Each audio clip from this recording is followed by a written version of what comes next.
Assalamualaikum warahmatullahi wabarakatuh. Perkenalkan, nama saya Muhammad Fahmi Fahrija dari kelompok 6 mata kuliah Etika Profesi Teknologi Informasi dan Komunikasi. Di sini kelompok kami mengambil judul dengan tema Infringement of Privacy. Di kelompok 6 ini terdapat anggota Muhammad Rijal Febrianto dengan NIM 19190021 dan saya sendiri Muhammad Fahmi Fahrija dengan NIM 19190022, Said Muhammad Rusdi dengan NIM 19190028. Kemudian di sini ada latar belakang masalah. Kebutuhan teknologi jaringan komputer semakin meningkat. Selain sebagai media penyedia informasi, melalui internet pula, kegiatan komunitas komersial menjadi bagian terbesar dan pesat pertumbuhannya, serta menembus berbagai batas negara. Bahkan melalui jaringan ini, kegiatan pasar dunia bisa diketahui selama 24 jam. Melalui dunia internet apapun dapat dilakukan. Segi positif dari dunia ini tentu saja menambah tren perkembangan teknologi dunia dengan segala bentuk kreativitas manusia. Namun dampak negatif pun tidak bisa dihindari. Internet, masyarakat pun tak bisa berbuat banyak. Seiring dengan perkembangan teknologi internet, menyebabkan munculnya kejahatan yang disebut dengan infringement of privacy. Kejahatan ini melalui jaringan internet. Munculnya beberapa kasus di Indonesia seperti pencurian kartu kredit, hacking beberapa situs, menyadap transmisi data orang lain misalnya seperti email, dan memanipulasi data dengan cara menyiapkan perintah yang tidak dikehendaki ke dalam programmer komputer. Sehingga dalam kejahatan komputer dimungkinkan adanya delik formil dan delik material. Delik formil adalah perbuatan seseorang yang memasuki komputer orang lain tanpa izin. Sedangkan delik material adalah perbuatan yang menimbulkan akibat kerugian bagi orang lain. Adanya infringement of privacy telah menjadi ancaman stabilitas sehingga pemerintah sulit mengimbangi teknik kejahatan yang dilakukan dengan teknologi komputer, khususnya jaringan internet dan intranet. Kemudian di sini ada rumusan masalah dari tema yang diambil, yaitu infringement of privacy, yaitu yang pertama, apa pengertian dari cybercrime? Yang kedua, apa pengertian dari cyber law? Yang ketiga, apa saja penyebab terjadinya kejahatan infringement of privacy? Dan yang keempat, bagaimana cara mencegahnya? Kemudian di sini ada tujuan. Yang pertama, untuk mengetahui tentang cybercrime, kejahatan di dunia maya. Kemudian yang kedua, ingin mengetahui kejahatan cybercrime, infringement of privacy. Yang ketiga, untuk memenuhi tugas pertemuan 15 mata kuliah Etika Profesi Teknologi Informasi dan Komunikasi. Selain itu, ada juga manfaat dari infringement of privacy ini, yaitu mengetahui tentang cybercrime secara luas, mengetahui macam-macam cybercrime, dan bagaimana cara mencegahnya, kemudian hukum apa yang akan diterima bagi para pelaku cybercrime. Kemudian di sini ada definisi dari pengertian cybercrime, ya. Ini ada salah penulisan. Definisi cybercrime ini menurut Gregory tahun 2005, yaitu cybercrime adalah suatu bentuk kejahatan virtual dengan memanfaatkan media komputer yang terhubung ke internet dan eksploitasi komputer lain yang terhubung dengan internet juga. Adanya lubang-lubang keamanan pada sistem operasi menyebabkan kelemahan dan terbukanya lubang yang dapat digunakan para hacker, cracker, dan script kiddies untuk menyusun ke dalam komputer tersebut. Cybercrime dapat dirumuskan sebagai perbuatan melawan hukum yang dilakukan dengan memakai jaringan komputer sebagai sarana atau alat komputer sebagai objek, baik untuk memperoleh keuntungan ataupun tidak, dengan merugikan pihak lain. Kejahatan komputer yang diasosiasikan oleh hacker biasanya menimbulkan arti yang negatif. Hilmanen menyatakan bahwa hacker adalah seorang yang senang memprogram dan percaya bahwa berbagai informasi adalah hal yang sangat berharga, dan hacker adalah orang pintar dan senang terhadap semua. Banyak di antara hacker adalah pegawai sebuah perusahaan yang loyal dan dipercaya oleh perusahaannya, dan dia tidak perlu melakukan kejahatan komputer.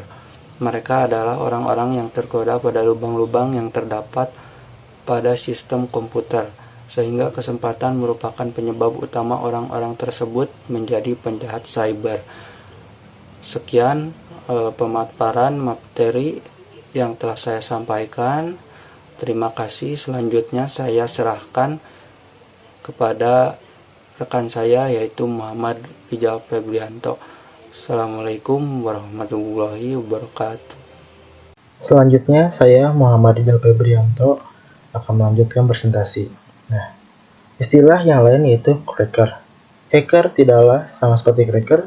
Hacker jargon file menyatakan bahwa cracker adalah orang yang merusak sistem keamanan. Cracker biasanya kemudian melakukan pencurian dan tindakan anarki begitu mereka mendapat akses. Sehingga muncul istilah white hat dan black hat. White hat adalah hacker yang lugu dan black hat adalah seperti yang disebutkan di atas sebagai cracker. Namun demikian, oleh orang lebih senang menyebutkan hacker untuk white hat dan black hat maupun pengertiannya berbeda.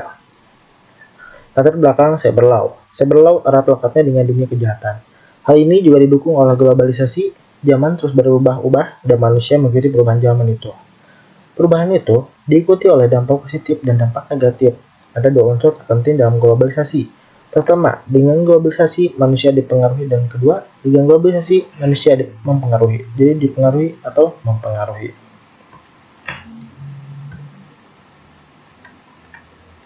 Pengertian cyberlaw. Cyberlaw adalah hukum yang digunakan di dunia maya atau cyberspace yang umumnya diasosiasikan dengan internet. Cyberlaw merupakan aspek hukum yang ruang lingkupnya meliputi suatu aspek yang berhubungan dengan orang per orang atau subjek hukum yang menggunakan dan memanfaatkan teknologi internet yang dimulai pada saat online dan memasuki dunia cyber atau dunia maya. Cyberlaw sendiri merupakan istilah yang berasal dari cyberspace law. Cyberlaw akan memainkan perannya dalam dunia masa depan karena nyaris tidak ada lagi segi kehidupan yang tidak tersentuh oleh keajaiban teknologi dewasa ini, di mana kita perlu sebuah perangkat aturan main di dalamnya. Contoh kasus cyberlaw. Pada Mei 2021, situs Badan Penyelenggaraan Jaminan BPJS Kesehatan, khususnya pada website BPJS Kesehatan Go.id, diretas. Hal ini mengakibatkan data 279 juta orang Indonesia dibocorkan dan dijual di forum online Reddit Forums oleh akun bernama Coach.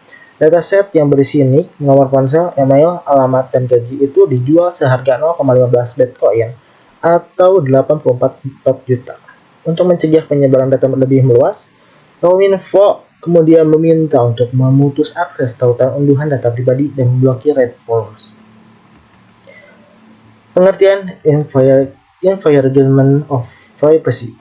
Infringement of Privacy adalah merupakan kejahatan yang ditujukan pada informasi seseorang yang merupakan hal sangat pribadi dan rahasia. Kejahatan ini biasanya ditunjukkan terhadap keterangan seseorang pada formulir data pribadi yang tersimpan secara komputerisasi yang apabila diketahui oleh orang lain dapat merugikan korbannya secara material maupun immaterial. Motif terjadinya infringement of privacy. Adapun motif pelaku dalam melakukan kejahatan cyber didasari oleh berbagai hal, diantaranya adalah 1. Sabotase sistem. Yang kedua, pencurian informasi seperti data diri yang penting dan rahasia. Yang ketiga, mencoba keahlian dalam menembus suatu sistem yang memiliki tingkat proteksi tinggi. Yang keempat, mencari keuntungan untuk diri sendiri dan merugikan korban. Penyebab terjadinya environment of privacy. Pertama, kesadaran hukum. Masyarakat Indonesia sampai saat ini dalam merespon aktivitas cybercrime masih dirasa kurang. Hal ini disebabkan antara lain oleh kurangnya pemahaman dan pengetahuan, lack of information, masyarakat terhadap jenis kejahatan cybercrime. Lack of information ini menyebabkan upaya penanggulangan cybercrime mengalami kendala, yaitu kendala yang berkenaan dengan penataan hukum dan proses pengawasan atau controlling masyarakat terhadap setiap aktivitas yang diduga berkaitan dengan cybercrime. Mengenai kendala, yakni proses penataan terhadap hukum, jika masyarakat Indonesia memiliki pemahaman yang benar akan tindak pidana cybercrime, maka baik secara langsung maupun tidak langsung masyarakat akan membentuk suatu pola penataan. Yang kedua, faktor penegak hukum. Masih sedikitnya aparat penegak hukum yang memahami seluk-beluk teknologi informasi atau internet. Sehingga pada saat pelaku tindak pidana ditangkap, aparat penegak hukum mengalami kesulitan untuk menemukan alat bukti yang dapat dipakai menjerat pelaku, terlebih apabila kejahatan dilakukan memiliki sistem pengoperasian yang sangat rumit. Aparat penegak hukum di daerah pun belum siap dalam mengantisipasi maraknya kejahatan ini, karena masih banyak institusi kepolisian di daerah baik Polres maupun Polsek belum dilengkapi dengan jaringan internet. Perlu diketahui, dengan teknologi yang sedemikian canggih memungkinkan kejahatan dilakukan di satu daerah. Ketiga, faktor ketiadaan undang-undang. Nah, di sini perubahan-perubahan sosial dan perubahan-perubahan hukum tidak selalu berlangsung bersama-sama. Artinya, pada keadaan-keadaan tertentu, perkembangan hukum mungkin tertinggal oleh perkembangan unsur-unsur lainnya dari masyarakat. Sampai saat ini, pemerintah Indonesia belum memiliki perangkat perundang-undangan yang mengatur tentang cybercrime belum juga terwujud. Cybercrime memang sulit untuk dinyatakan atau dikategorikan sebagai tindak pidana karena terbentur oleh asas legalitas. Untuk melakukan upaya penegakan hukum terhadap pelaku cybercrime, asas ini cenderung membatasi penegak hukum di Indonesia untuk melakukan penyelidikan ataupun penyidikan guna mengungkapkan perbuatan tersebut karena suatu aturan undang-undang yang mengatur cybercrime belum tersedia. Asas legalitas ini tidak memperbolehkan adanya suatu analogi untuk menentukan perbuatan pidana. Meskipun penerapan asas legalitas ini tidak boleh disampingi, tetapi pada prakteknya asas ini tidak diterapkan secara tegas atau tidak diperkenankan untuk terdapat pengecualian. Penanggulangan environment of privacy. Berikut ini langkah-langkah yang bisa dilakukan guna menjaga privasi ketika berselancar di dunia maya. Yang pertama, sering-seringlah mencari nama Anda sendiri melalui mesin pencari Google. Kedengarannya memang aneh, tetapi setidaknya inilah gambaran untuk mengetahui sejauh mana data Anda dapat diketahui khalayak luas. Yang kedua, mengubah nama Anda. Saran ini tidak asing lagi karena sebelumnya Chief Executive Google Eric Schmidt telah mengatakan supaya ketika dewasa tidak dibayang-bayangi masa lalu. Yang ketiga, mengubah pengaturan privasi atau keamanan. Pahami dan gunakan fitur setting pengamanan ini seoptimal mungkin. Yang keempat, buat kata sandi sekuat mungkin. Jadi, ketika melakukan registrasi online, sebaiknya lakukan kombinasi antara huruf besar dan kecil, angka, dan simbol supaya tak mudah terlacak. Yang kelima, rahasiakan password yang Anda miliki. Usahakan jangan sampai ada yang mengetahuinya. Cukup sekian dari saya, Muhammad Didi Febrianto. Wassalamualaikum warahmatullahi wabarakatuh. Baik, terima kasih Kang Muhammad Rizal. Langkah selanjutnya mengenai cara penanggulangan infringement of privacy, yaitu mengantek diri sendiri. Perhatikan setiap orang yang men-tag foto-foto Anda. Segera saja antek foto tersebut jika Anda tidak mengenali siapa yang mengambil foto tersebut. Lalu, jangan gunakan pertanyaan mengenai tanggal lahir, alamat, nama ibu, karena pertanyaan tersebut hampir selalu digunakan sebagai pertanyaan keamanan untuk database bank dan kartu kredit. Ini memberi peluang bagi peretas untuk mencuri identitas dan mencuri uang Anda. Lalu jangan tanggapi email yang tak jelas. Apabila ada surat elektronik dari pengirim yang belum Anda ketahui atau dari negeri antah berantah, tak perlu ditanggapi.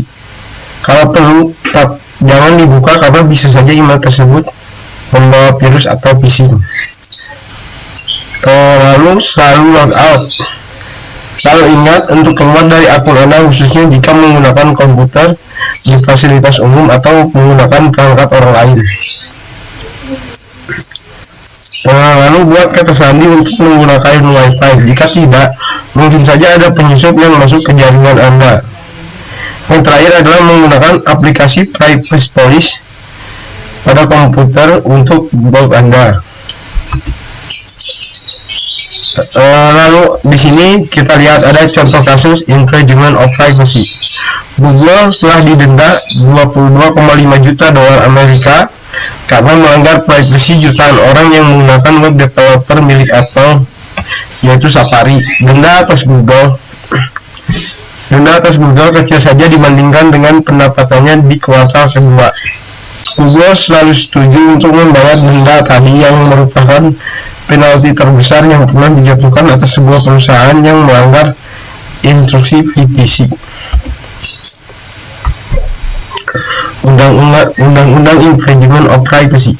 Adapun undang-undang yang mengatur tentang Infringement of Privacy adalah sebagai berikut.